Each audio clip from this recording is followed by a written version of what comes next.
Segundo tema da minha série de os dois grandes erros, parte 2. Eu quero começar essa segunda mensagem lendo um texto que lemos na primeira também. Está aí na sua tela, O Grande Conflito. Mais uma vez eu quero recomendar este clássico aqui do século XIX, da autora inspirada Ellen White. Passada a hora de nós lermos ou relermos esse livro. Página 588, ela escreveu: mediante os dois grandes erros, a imortalidade da alma e a santidade do domingo, Satanás há de enredar, colocar em suas redes, o povo. Enquanto o primeiro erro, a imortalidade da alma, lança o fundamento do espiritismo, o último, a pretensa santidade do domingo, cria um laço de simpatia com Roma. Os protestantes dos Estados Unidos serão os primeiros a estender as mãos através do abismo para apanhar a mão do espiritismo. Estender-se-ão por sobre o abismo para dar as mãos ao poder romano. E sob essa tríplice aliança, essa tríplice união, este país, Estados Unidos, seguirá as pegadas de Roma, desprezando os direitos da consciência, que é quando a imagem da besta for erguida. E eu comparei na última palestra, Grandes Erros, parte 1, Daniel 3 com Apocalipse 13, quando essa imagem da besta for reerguida, quando essa união Estado e Igreja de novo acontecer, realmente as consciências serão violadas e haverá uma tentativa de forçar as pessoas à adoração de um poder que não é divino, um poder humano. Por que Ellen White coloca esses dois erros juntos e ela os chama de os dois grandes erros? Porque ambos desafiam o poder de Deus, se você prestar bem atenção. A guarda do domingo, que em Apocalipse 13 constitui a marca da besta, a guarda do domingo é o reconhecimento de que um dia, que não é o aniversário da criação da vida no mundo, seria um dia sagrado. E você pode ler a Bíblia de ponta a ponta, de capa a capa, e você não vai encontrar um versículo sequer sustentando essa ideia de que Deus teria transferido um aniversário para outro dia. Nem Deus pode agir de forma ilógica, não é verdade? Se nós temos o dia de aniversário, é aquele dia, não pode ser outro. Nem Deus violaria aquilo que Ele mesmo fez ao descansar, santificar e abençoar o sétimo dia da criação. Portanto, é um grande erro. E ao aceitar conscientemente esse erro, porque há muitas pessoas que, claro, elas até já morreram crendo que fizeram o que era correto, portanto, Deus vai julgar as pessoas de acordo com a luz que elas possuem. Deus não pode julgar, por exemplo, um índio que vive isolado numa floresta tropical, cobrar dele um conhecimento que ele não teve. Deus vai julgá-lo de acordo com a luz que chegou até ele e a obediência que ele prestou a essa luz. Por isso que a Bíblia diz que a quem muito foi dado, muito será cobrado. Hoje estamos tendo acesso a muito conhecimento da palavra de Deus, louvado seja Deus por isso. Hoje, um sermão como este pode alcançar milhares de pessoas ao mesmo tempo. Deus está permitindo que a sua luz alcance as pessoas em todos os cantos do mundo. Deus está permitindo que a sua verdade entre em seu lar, em sua mente. E Ele pede carinhosamente que você a considere.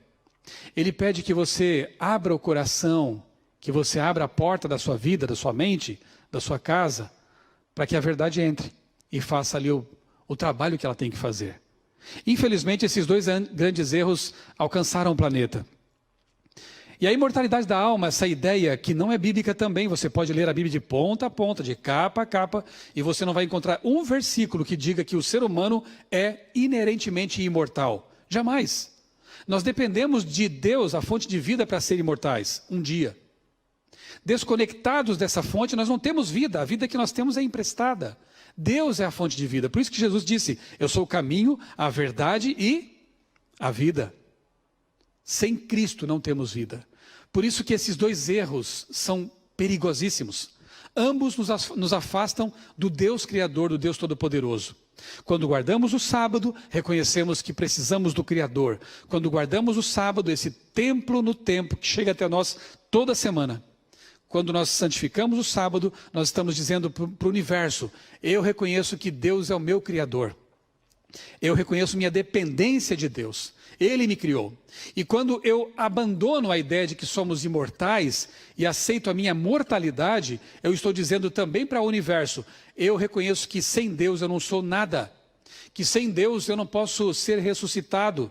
Que eu preciso dele, a fonte de vida, para um dia viver eternamente. Veja, 2 grandes erros, são coisas diferentes, mas que se parecem muito no âmago de ambas, porque elas nos afastam do Deus Criador. Sabe, existe uma praga hoje, eu vou chamar assim, eu vou chamar a coisa de praga, e não quem segue essa coisa de qualquer outra coisa ruim, né? Repito, quando falamos aqui sobre bestas, sobre poderes, sobre enganos, não estamos com isso falando mal de pessoas.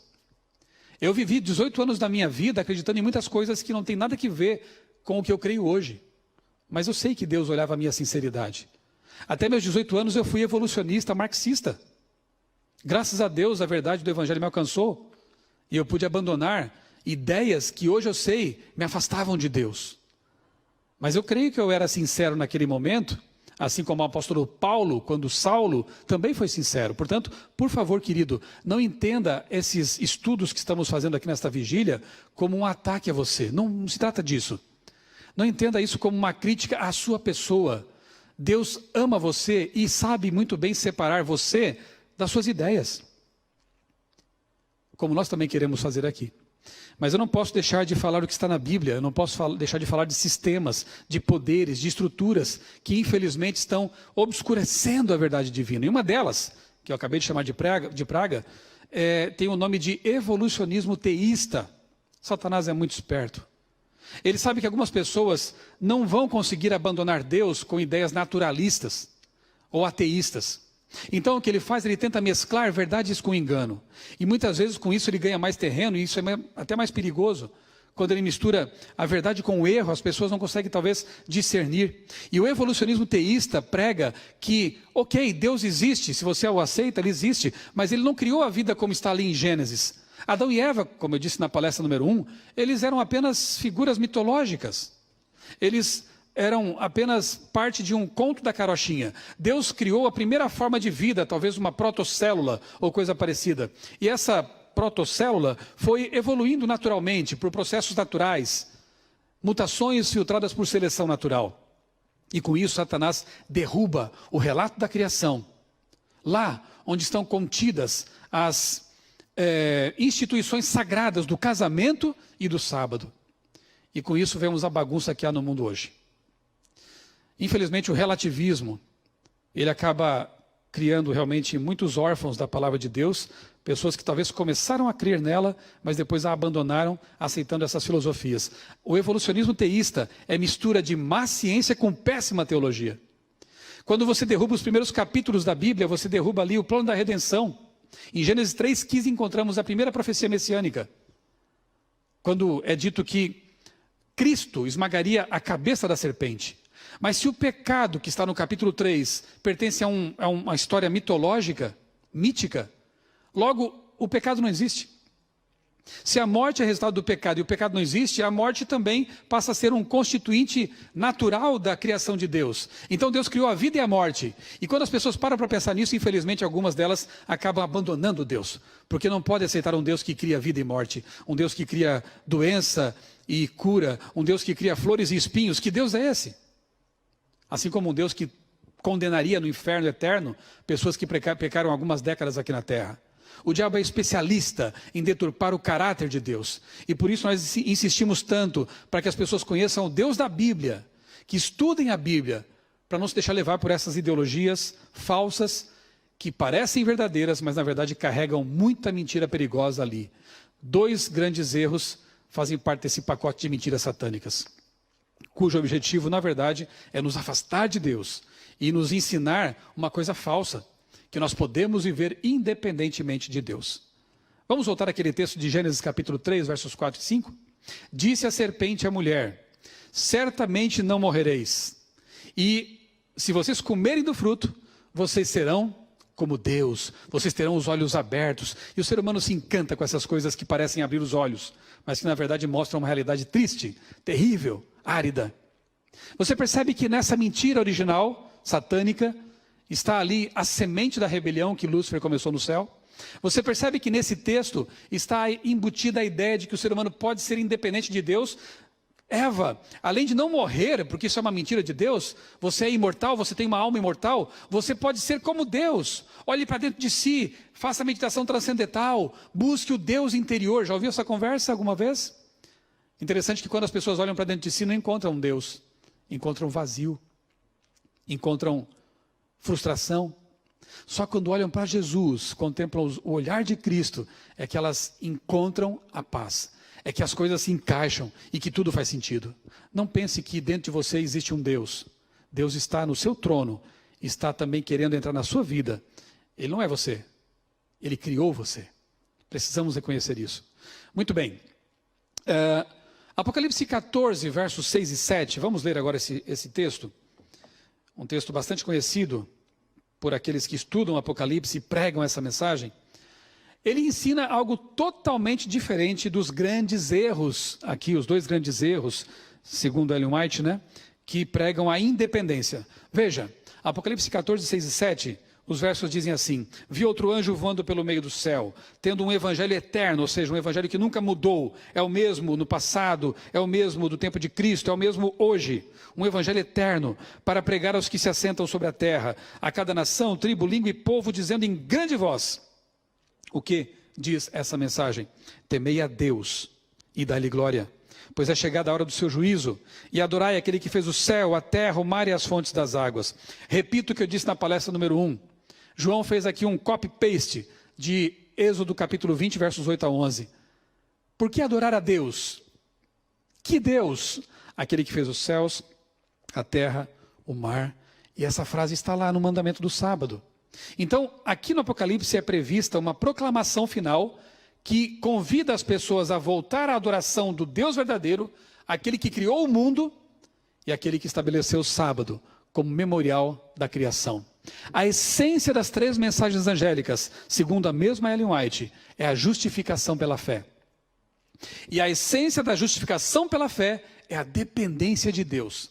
É o meu reconhecimento de que sem Ele eu nada sou, eu nada posso. Mas que com Ele eu posso. Eu posso ser salvo pelo sangue de Cristo. Eu posso um dia viver para sempre, como foi sempre o plano de Deus, por causa dEle e não por minha causa. Eu não sou imortal. Eu não posso encontrar Deus em mim.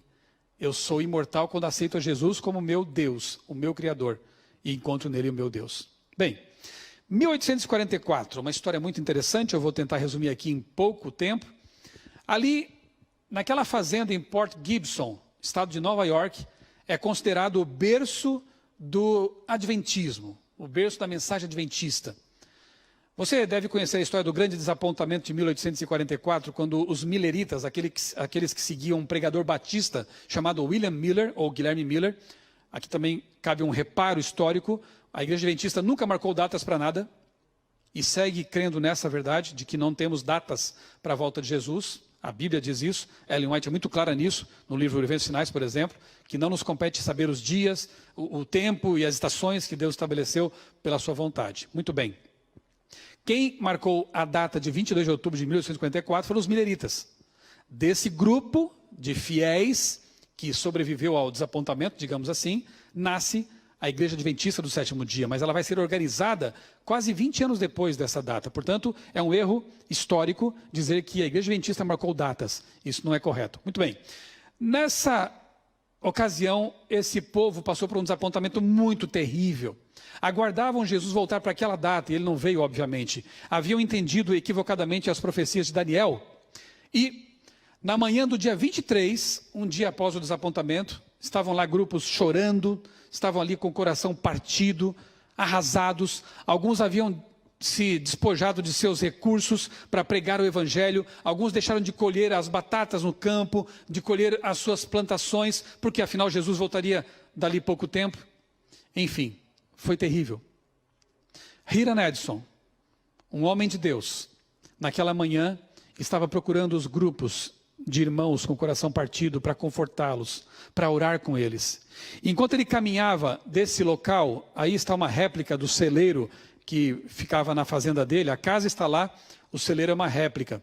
Enquanto ele caminhava dali por um milharal para encontrar um grupo de irmãos que estava noutra localidade ali, tristes, desapontados, com o coração partido, ele teve um insight,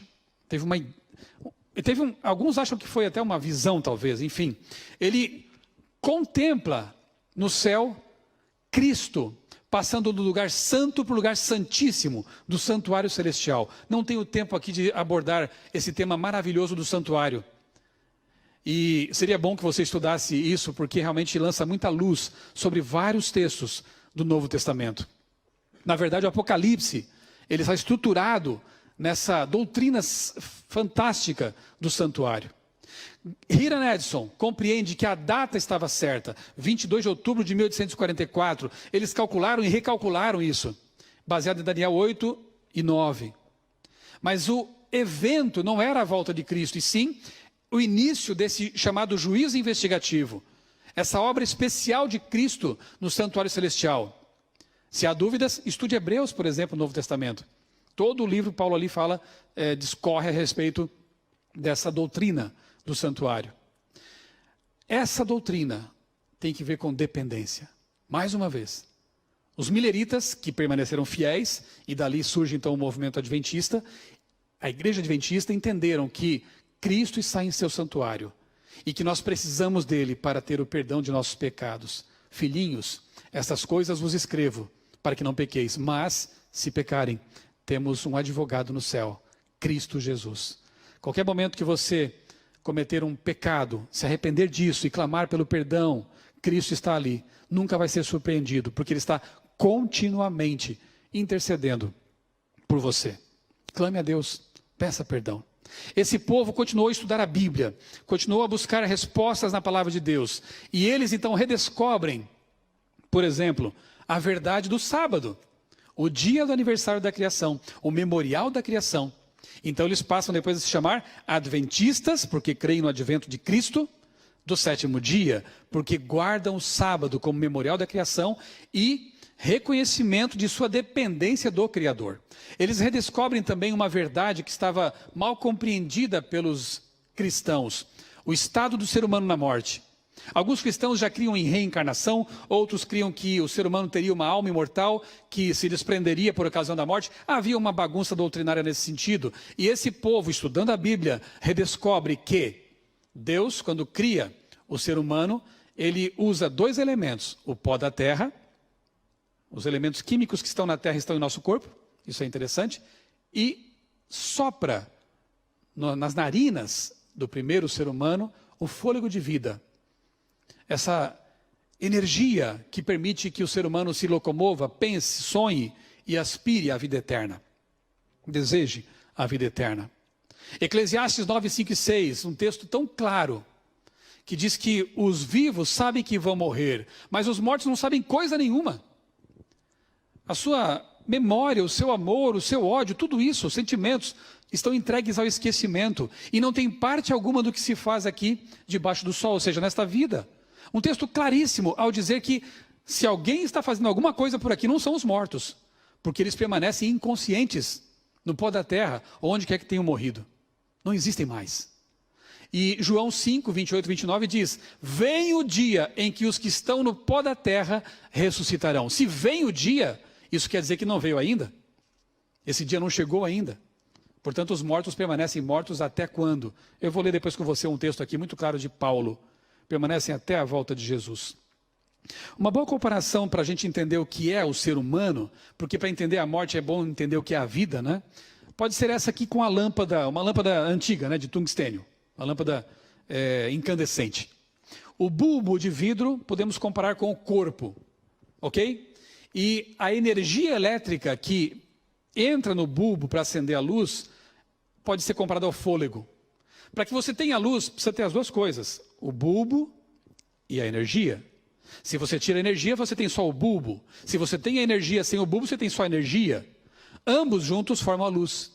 O ser humano é comparado então a essa luz. Para que nós possamos ser humanos, precisamos do fôlego de vida que vem de Deus e do corpo que vem dos constituintes da terra. Os dois juntos, note que o texto é tão interessante lá em Gênesis 2,7. Os dois juntos constituem o nefesh, ou seja, o ser vivente, palavra hebraica ali, o ser vivente.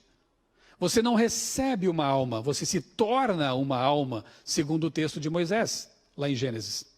Ok?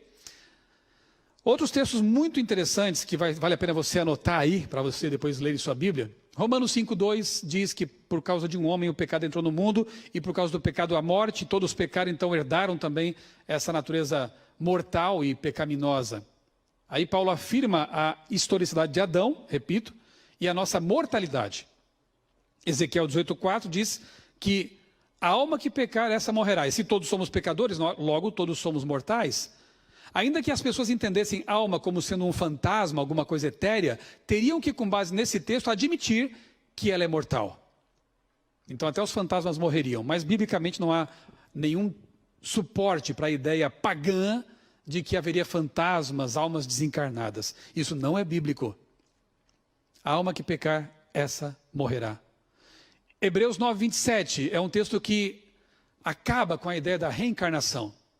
Ali é dito que ao homem está ordenado morrer uma só vez, vindo depois disso o juízo. O texto bíblico é muito claro. Morremos apenas uma vez, depois há o juízo, e assim podemos ter a vida eterna. Os ímpios, lamentavelmente, morrerão a morte eterna. Muito bem. 1 Tessalonicenses capítulo 4, versos 16 e 17. O texto aqui me referi há pouco. Ali Paulo diz que os mortos ressuscitarão na volta de Cristo. O texto é muito claro ao mencionar a última trombeta, a volta de Jesus. E os vivos serão transformados. Receberão um corpo imortal, como diz Paulo também em 1 Coríntios capítulo 15. E aí esse grupo unido, agora os que estavam mortos, veja que dia maravilhoso será. Quando você reencontrará seus parentes, seus filhos, sua mamãe, seu avô, aqueles que morreram crendo na promessa de Cristo, que aceitaram Jesus como Salvador, você vai reencontrá-los. Você não precisa ter medo de que eles vão reencarnar para outro lado e você para outro, ou que você nunca mais vai vê-los. Não, a promessa de Deus é de que eles não estão mais sofrendo, não estão mais lá em algum local olhando para você aqui nesse mundo de terrível sofrimento e injustiças. Eles estão dormindo, eles estão inconscientes, descansando, digamos assim. E na volta de Cristo, você vai reencontrá-los. Não é tão bom saber disso? E aí esse grupo de transformados e ressuscitados, um grupo só, são os remidos, encontram Jesus nos ares. Jesus não pisará mais na terra. Jesus não virá para fazer milagres, para morrer de novo. Não, ele vem como o Senhor dos senhores, o Rei dos reis, para no ar, nos ares, resgatar seu povo e os levar para o céu. A promessa está lá em João 14, de 1 a 3. Leia sua Bíblia. Os textos são muito claros em afirmar a nossa mortalidade. E também afirmar que quem aparece, então, portanto, não são os mortos. Lá em 2 Coríntios capítulo 11 e 14, é dito que o próprio Satanás se transforma em anjo de luz para enganar, se possível, até os escolhidos, né? E Apocalipse 12, 7 a 9, afirma ali que anjos foram expulsos do céu juntamente com Lúcifer. São esses demônios que simulam pessoas que morreram. São esses demônios que querem continuar a mentira do Éden, ecoando a mentira do Éden com fenômenos sobrenaturais, como que dizendo, olha, Deus ainda mente, porque as pessoas morrem e voltam. Não são pessoas que morreram e voltaram. São demônios se fazendo passar por elas. Mas eles podem? Se Satanás pode se transformar até no anjo de luz, coisa que ele não é mais, é muito fácil para ele imitar a aparência, a voz, os jeitos da pessoa, porque ele e seus anjos estão por aí, conhecem essas pessoas. Tem poderes, talvez até psíquicos, enfim. Então, não caia nessa conversa de que mortos voltam. Se você crê na palavra de Deus, na Bíblia Sagrada, você tem que entender isso. Porque Satanás usará esse fenômeno para enganar as pessoas. E eu pergunto, você vai confiar mais em seus sentidos, que podem ser enganados, ou na palavra de Deus, que é eterna e imutável? Confie na Bíblia. Ali há segurança. E creia que o seu querido está aguardando, no pó da terra, o dia do reencontro. Ao mesmo tempo que Deus suscitou um povo que redescobriu essas verdades maravilhosas na Bíblia, Satanás não ficou parado e tentou fazer o seu espetáculo paralelo. E ele utilizou homens, pensadores, pesquisadores, com ideias que foram contra essa mensagem de dependência de Deus. E eu coloquei 3 figuras aí na tela. Charles Darwin,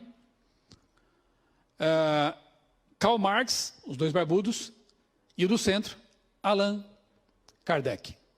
3 figuras importantíssimas que mudaram os rumos da história e que criaram sistemas filosóficos, religiosos, que lamentavelmente competem com a ideia de dependência. Charles Darwin, chamado pai da teoria da evolução. O evolucionismo, na verdade, é a ideia de que a vida não precisa de Deus. A vida surge, seja no espaço, seja na terra, enfim, ela aparece. É como se houvesse uma propensão inexorável na matéria para que a vida em algum momento apareça. Deus é dispensado, ok? Se você não sabia, saiba agora que o livro Origem das Espécies, a obra mais importante de Charles Darwin, começou a ser escrita em 1844. Olha a coincidência aí, se é que eu posso chamar de coincidência, né? Ele foi publicado em 1859, mas o esboço começa a ser feito em 1844. E Charles Darwin diz isso na primeira edição lá do seu livro, né? No seu livro. Após 5 anos de trabalho, permiti-me especular sobre o assunto e redigi algumas notas breves. Desenvolvi essas notas em 1844, exatamente o mesmo ano em que nasce um movimento de restauração da verdade, de dependência de Deus, que Deus é o Criador. Karl Marx, ele publica seu manifesto comunista juntamente com Friedrich Engels em 1848, apenas 4 anos depois do nascimento da mensagem adventista que aponta para o Criador. Karl Marx, em suas obras, né, o marxismo derivado dele, ensina que a sociedade pode viver sem Deus, que nós podemos assumir as rédeas da sociedade, promover revolução, não a redenção. Na verdade, o grande erro é esse. Não haverá revolução justa enquanto os corações forem injustos. Cristo nunca pregou revolução. Cometem um erro terrível aqueles que tentam colocar sobre Cristo uma capa de revolucionário. Não foi isso. Jesus foi o redentor do mundo. Enquanto não houver conversão do coração, não importa a ideologia, não importa o sistema político, a roubalheira continuará acontecendo. A injustiça continuará acontecendo. Por quê? Porque o coração não convertido é mau. É injusto, é desonesto e é corrupto. Não adianta pregar revolução sem conversão. Esse é o grande erro do marxismo. E essa ideologia surge nesse mesmo momento histórico, não é interessante? Eu quero te indicar um livro muito interessante que é O Comunista Exposto, de Clem Skousen. Skousen foi agente do FBI, ou da CIA, não me lembro agora, mas uma dessas agências de inteligência americana. E nos anos 50, preocupado com a invasão da América do Norte pelas ideias marxistas, ele pesquisou a fundo essas ideias e escreveu esse livro. Quase um manual. Muito bom esse livro. Na página 54 ele diz o seguinte, para quem acha que marxismo não tem nada a ver com religião, né? Marx acreditava que a matéria fosse autodinâmica. Não haveria necessidade de criador, planejador ou força governante no universo. Os sentimentos antirreligiosos de Marx encontraram expressão em sua tese ao selecionar o grito de Prometeu como sua divisa. Em uma só palavra, odeio todos os deuses.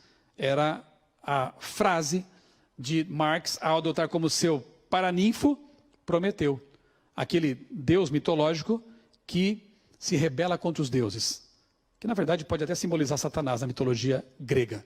Esse é Marx. Se via como um novo Messias. Espiritismo, vida eterna sem Deus. Tudo sem Deus, você percebeu? Para competir com um movimento religioso que pregava que nós precisamos de Deus para tudo. Esse local, lá em Hydelsville, no estado de Nova York, também, bastante perto ali da fazenda de Hiram Edson, em Port Gibson, é um marco, é um monumento ao moderno espiritismo. Ali é a casa da família Fox, lembram? Aquelas moças que diziam se comunicar com os espíritos, né? Ao bater nas paredes, e os espíritos, os pretensos espíritos respondiam com pancadas nas paredes. Então aí está o local. Os próprios espíritas colocaram uma placa ali e afirmam que ali é o local de nascimento da religião do moderno espiritualismo. Quando? Março de 1848. A mesma data de publicação do Manifesto Comunista, tudo muito próximo do momento em que nasce esse reavivamento com base na palavra de Deus. Do despertamento de verdades que estavam ocultas pelo pó do tempo. Você acha que isso é coincidência ainda? Você acha que não é Satanás tentando obscurecer um movimento poderoso que iria abalar esse planeta com a verdade de Deus? Num dos tijolinhos que há em volta desse monumento, são vários tijolos vermelhos ali em volta, comemorativos, uma frase me chamou a atenção. Ela reafirma a mentira satânica do Éden. Não há morte. Não há morte. Quando Deus é bem claro, todos pecaram, todos são mortais, precisam de Cristo para viver. Vem uma ideologia com pessoas muito queridas, pessoas muito boas que creem nisso, reafirmo, né? Pessoas muito caridosas, mas lamento, a ideia, ela é antibíblica. Não há morte. Claro que há. E mais, o evolucionismo tem tudo que ver com o também com o marxismo, mas eu digo aqui com o darwinismo. Olha só esse trecho aqui do livro Evangelho dos Espíritos. No começo tudo era o caos. Os elementos estavam em confusão. Pouco a pouco, cada coisa tomou o seu lugar. Apareceram, então, os seres vivos. Olha o verbo. Não foram criados. Apareceram. Apropriados ao estado do globo, pois a terra lhes continha os germens que aguardavam o momento favorável para aparecerem, e assim vai. Ou seja, uma linguagem totalmente evolucionista. Então você percebe que há uma convergência entre marxismo, evolucionismo. Aliás, Marx dedica o Capital, a sua obra seminal, a Darwin. E diz que foi nos livros, na obra de Darwin, que ele encontrou o fundamento científico para o seu pensamento. Olha que interessante. Marxismo, evolucionismo e espiritismo. Essas três ideologias estão interligadas. E as três ensinam que o ser humano pode sem Deus. Não é coincidência. No mesmo momento em que nasce uma mensagem poderosa que diz que sem Deus não podemos nada. Precisamos de Deus, dependemos de Deus. Olha só, infelizmente a mídia tem insistentemente promovido esse tipo de ideologia. Anti-Deus, antidependência de Deus. Por exemplo, revistas pretensamente científicas, populares, quando falam, por exemplo, da Bíblia, é só em tons negativos. Mas quando falam em Chico Xavier, o maior médium do Brasil, é em tons muito positivos. Quase um panfleto ali. A revista Galileu, a nova era do Espiritismo, também em tons positivos. Revista Veja, Vida Após a Morte, falando sobre reencarnação. Mundo Estranho, Crianças Médiuns, que fenômeno é esse? E sempre em tons positivos. Revista Isto É, Medicina Espiritual, uma ampla reportagem sobre o primeiro congresso de medicina espiritualista no Brasil. Onde foi sediado? Na USP. Ciência Espírita, como assim? Criacionismo não é ciência. Diluvianismo não é ciência, mas quer dizer que reencarnação agora é ciência, né? Quais são as evidências empíricas de que isso aí é uma ciência? Mas é apresentado ali como sendo. Desenhos, filmes, brinquedos, tudo familiarizando as crianças com essa ideologia nefasta de que o ser humano pode ter contato com os mortos e de que ele não morre. Sabe, isso é grave, porque há um texto na Bíblia, entre outros, né? Deixa eu ler o texto primeiro, depois eu volto àquela imagem. Deuteronômio 18, versos 10 a 12. Eu preciso ler esse texto para você. É muito claro.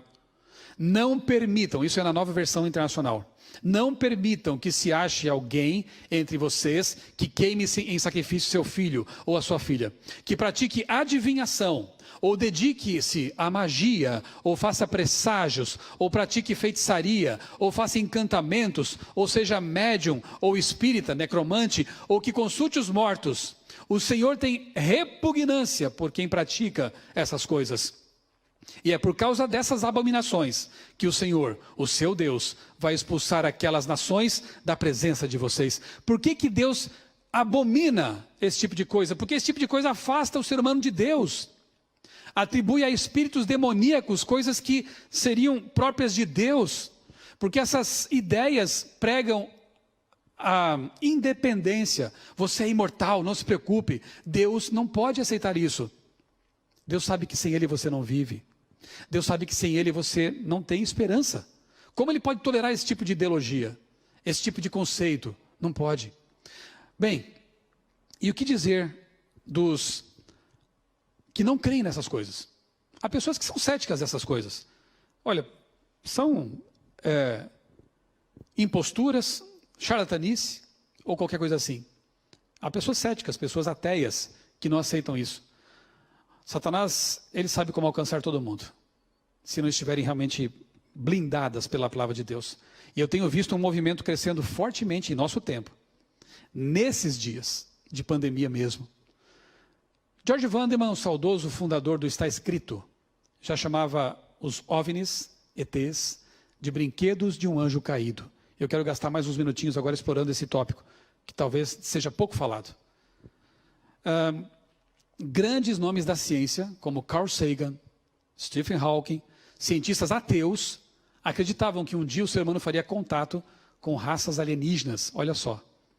Morreram crendo nisso e morreram frustrados porque não aconteceu. Carl Sagan chegou a escrever um livro chamado Contato, cuja história é justamente esse primeiro momento em que a humanidade vai se dar conta de que não está sozinha, de que existem seres alienígenas, né? Veja, a Bíblia fala desse tema de uma outra forma, mas a mídia fala de ETs diferentes. Então, não tenho tempo também para explorar isso aqui, né? Mas não estamos negando aqui o fato de que há mundos não caídos. Mas não são esses ETs de anteninha verde que a mídia apresenta por aí, né? Outro aí está o Stephen Hawking, né? Que usou parte de seu dinheiro para financiar programas de busca de vida extraterrestre. Eu li a biografia dele e cheguei a ficar muito triste com algumas coisas que eu encontrei ali. Esse homem teve contato com a palavra de Deus, aparentemente rejeitou. Não aceitava Deus como Criador, mas aceitava que um dia poderia fazer contato com ETs. E quem sabe até tirá-lo daquela situação em que ele viveu. Uma doença terrível que levou sua vida, né? A esclerose lateral amiotrófica. Veja só, revista Galileu, aquela que quando fala de Bíblia é para detonar, né? A sua religião está pronta para lidar com alienígenas? Eles nem mais colocam como uma possibilidade, eles afirmam isso. Se um dia encontrarmos ETs, a sua religião está preparada para isso? Olha só. Esse foi diretor do Observatório do Vaticano, é um padre jesuíta chamado José Gabriel Funes, e ele dizia que um dos propósitos do Observatório do Vaticano é encontrar o irmão extraterrestre. Veja só. Ou seja, os cientistas do Vaticano, os astrônomos, padres, acreditam que um dia faremos contato. O atual diretor desse observatório lá do Vaticano, o Guy Consolmagno, escreveu um livro com o título Você batizaria um extraterrestre? Olha que interessante, mas depois ele fala assim numa entrevista. Bem, na verdade eu creio que talvez nós tenhamos que ser batizados por eles. Porque a ideia de que eles irão trazer revelações que podem até jogar por terra tudo que a gente acredita sobre o Evangelho. Quando eu li isso, eu lembrei na hora de Gálatas, capítulo 1, se eu não me engano, em que Paulo diz assim, mesmo que um anjo do céu venha trazer um evangelho diferente do que nós temos aqui na palavra de Deus, seja maldito, seja anátema. Como que eu posso aceitar que pretensos extraterrestres, na verdade não são pretensos, são extraterrestres, porque são anjos caídos, vieram de fora da terra, estão aqui confinados há milênios, portanto são também extraterrestres, mas enfim. Como que eu posso aceitar que esses pretensos ETs ensinem coisas contrárias à Bíblia? Preguem doutrinas contrárias à Bíblia. Veja agora como a convergência vai acontecendo. Revista UFO, uma das mais importantes nesse campo da ufologia, tratando de assuntos ligados a espiritismo. A abdução da alma, uma ponte entre a ufologia e o espiritismo. E essas matérias dizem que os tais OVNIs, né, os tais extraterrestres, não estão mais tão preocupados com o nosso corpo, eles estão mais preocupados com a nossa alma imortal. E aí, assim como acontece uma convergência entre marxismo, espiritualismo e evolucionismo, você começa a perceber uma convergência também entre ufologia e espiritualismo. É muito simples, porque a mente por trás de tudo isso é a mesma. Agora só lhe basta costurar tudo, alinhavar tudo para o engano final. Mas que engano final é esse? Já chego lá. Roger Murnau, autor, entre outros, desse livro aí da CPB, um livro muito interessante e revelador, Viagem ao Sobrenatural, falava também sobre essa artimanha satânica de se valer desses supostos OVNIs para enganar as pessoas que não aceitam outras coisas. E, mais uma vez, a indústria cultural tem dado sua parcela de colaboração para propagar essa mentira. Quantos filmes, desde o ET, que eu, quando criança, assisti no cinema lá, bem pequeno, né? Quando não era ainda adventista, e achava que tudo era uma maravilha, era verdade. Quando eu vi o ET indo embora e falando que estaria para sempre com eles, hoje eu vejo como é uma cópia do Evangelho, na verdade. Um ET que vem, que cura, que ajuda, vai embora e diz que vai estar para sempre com eles. Veja que plágio da palavra de Deus. De lá para cá, quantos filmes com a temática extraterrestre? Muitos. E geralmente a ideia é essa: são avançados, são superiores, são evoluídos e podem nos ajudar. Quem sabe até curar uma pandemia, quem sabe, né? Bem, olha só, notícias recentes. Essa aí faz, acho que uns 2 anos. Aumento de OVNIs avistados nos Estados Unidos leva a Marinha a estabelecer protocolo de registro. Até então, a Marinha norte-americana procurava ignorar esse assunto. Não toque nisso, não fale disso. Agora, como tem aumentado tanto os avistamentos de supostos OVNIs, o protocolo é: registre, anote tudo, porque se nós tivermos que enfrentar alguma coisa, nós temos algumas informações. Olha só. E agora, mais recentemente ainda, vídeos do Pentágono que mostram OVNIs são reais, diz Marinha Americana. Alguns anos atrás, pilotos militares conseguiram filmar objetos estranhos, com movimentos muito estranhos. E, claro, isso ficou em segredo e tudo mais, mas até que esses vídeos vazaram e o Pentágono teve que admitir que são reais. Não são CGI, não são montagem ou coisa parecida. Repito, esse assunto tem crescido. Claro que por causa da pandemia, a gente só vê isso na TV o tempo todo, né? Covid-19. Mas tem muita coisa acontecendo, irmãos, nesse mesmo momento. Incidência de terremotos, pragas, vespas gigantes invadindo os Estados Unidos, pragas de gafanhotos na África. O mundo já está em crise. Imagine se houver uma crise alimentar maior ainda. O mundo vai clamar por solução. O mundo vai clamar por alguém que nos tire desse atoleiro. E é nessa hora que as pessoas entregam sua liberdade e podem realmente ser enganadas por poderes que estão só esperando a oportunidade. O grande conflito, página 624, diz assim: como ato culminante do grande drama do engano, o próprio Satanás personificará Cristo. Você tem que saber disso, porque isso vai acontecer. A igreja cristã tem há muito tempo professado considerar o advento do Salvador como a realização de suas esperanças, não é verdade? Todos aguardamos a volta de Cristo se somos cristãos. Assim, o grande enganador fará parecer que Cristo veio. Em várias partes da terra, Satanás se manifestará entre os homens como um ser majestoso, com brilho deslumbrante, assemelhando-se à descrição do Filho de Deus dada por João no Apocalipse. Todos esperam alguma coisa, ou alguém. Judeus esperam o Messias. Os muçulmanos esperam o Imam Mahdi. Os esotéricos esperam uma figura, alguns chamavam de Maitreya. Os cristãos esperam Jesus. Os ateus que creem em OVNIs esperam um dia um contato com uma raça superior que nos ajude. Veja, um ser majestoso vai aparecer em algum momento. E nessa hora, eu volto a perguntar para você: quem vai determinar as suas escolhas? Os seus sentidos ou a palavra de Deus? Em quem você vai acreditar? O que você vai fazer? Você percebe, querido, como é importante estudar a Bíblia agora? Você percebe como é importante saber exatamente como Jesus vai voltar? Você percebe como é importante saber a que Deus você serve? Pela Bíblia. Ela é o nosso guia. Lâmpada para os meus pés é a tua palavra. O mundo está escurecido por ideologias perigosas. A Bíblia é a lâmpada. Você precisa acender essa lâmpada em sua casa, em sua vida, em sua mente. Você precisa se familiarizar com a palavra de Deus. Se você não conhece e se você deseja conhecê-la, eu te faço um convite. Você tem algum amigo adventista que conhece a palavra de Deus? Peça um estudo bíblico. Esse é o melhor conselho que eu posso te dar nesse momento. Porque eu passei por isso há quase 30 anos e foi a melhor coisa da minha vida. Como foi bom conhecer a verdade que liberta, João 8,32. Conhecereis a verdade, ela vos libertará. Como foi bom perceber que realmente a palavra de Deus ilumina os pensamentos, nos dá uma esperança real. Você precisa disso, sabia? Peça um estudo bíblico. Peça para que Deus o ajude na compreensão da palavra. E Deus está aí, pertinho de você, para fazer exatamente isso, para ajudá-lo a compreender a sua palavra. Eu quero terminar lendo com você Isaías capítulo 8, versos 19 e 20. Um texto muito importante. Isaías capítulo 8, versos 19 e 20. Por favor, grave essa mensagem em sua mente.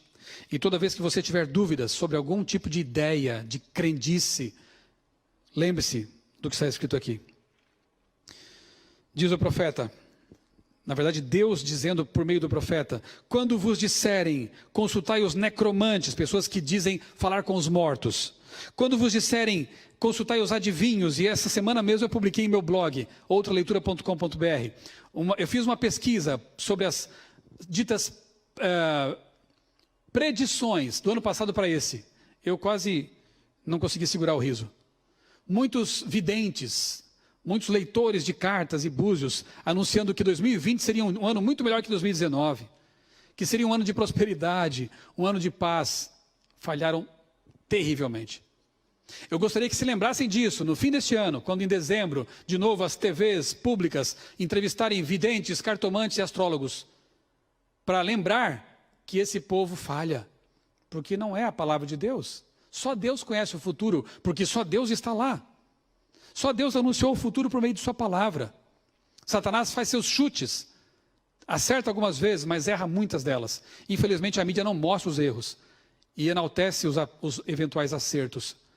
Os astros não controlam a nossa vida, mas Deus, o Criador dos astros, quer controlá-la, com a sua vontade se rendendo a Ele. Quando vos disserem, consultai os necromantes, os adivinhos que murmuram por aí, acaso não consultará o povo ao seu Deus? A favor dos vivos se consultarão os mortos? Deus pergunta, não, à lei e ao testemunho. Se eles não falarem de acordo com dessa maneira, não verão o dia raiar. Vão se perder, não verão a alva. Vamos consultar os mortos para saber sobre nossa vida, sobre nosso futuro? Não, vamos consultar a Deus. Vá direto à fonte. Nós precisamos desesperadamente do nosso Deus, para viver, para ser salvos e para ter a vida eterna. Vamos orar? Querido Pai Celestial, muito obrigado porque em Tua palavra encontramos a verdade que liberta. Muito obrigado porque a Tua palavra desmascara as mentiras satânicas, mentiras no campo social, no campo político, no campo espiritual, no campo científico também, infelizmente. Obrigado porque a Bíblia é uma lâmpada, ela guia nossos pés neste mundo escuro. Obrigado porque nós entendemos pela Tua palavra que mesmo que nós morramos para esta vida, nós permaneceremos inconscientes de tudo, mas um dia seremos ressuscitados à voz de Cristo. Obrigado porque nós temos a esperança do reencontro, porque um dia encontraremos de novo aqueles queridos que morreram crendo em Ti. E nós seremos imortais. Viveremos para sempre num mundo onde não mais haverá morte, pranto, dor, injustiças, corrupção, doenças. Para sempre, isso ficará no passado. Obrigado, Senhor, por essa esperança. Obrigado, Senhor, por essa revelação. Ajuda-nos a permanecer firmes na Tua palavra, não nos desviando nem para lá, nem para cá. É o que nós pedimos, agradecidos, em nome de Jesus. Amém.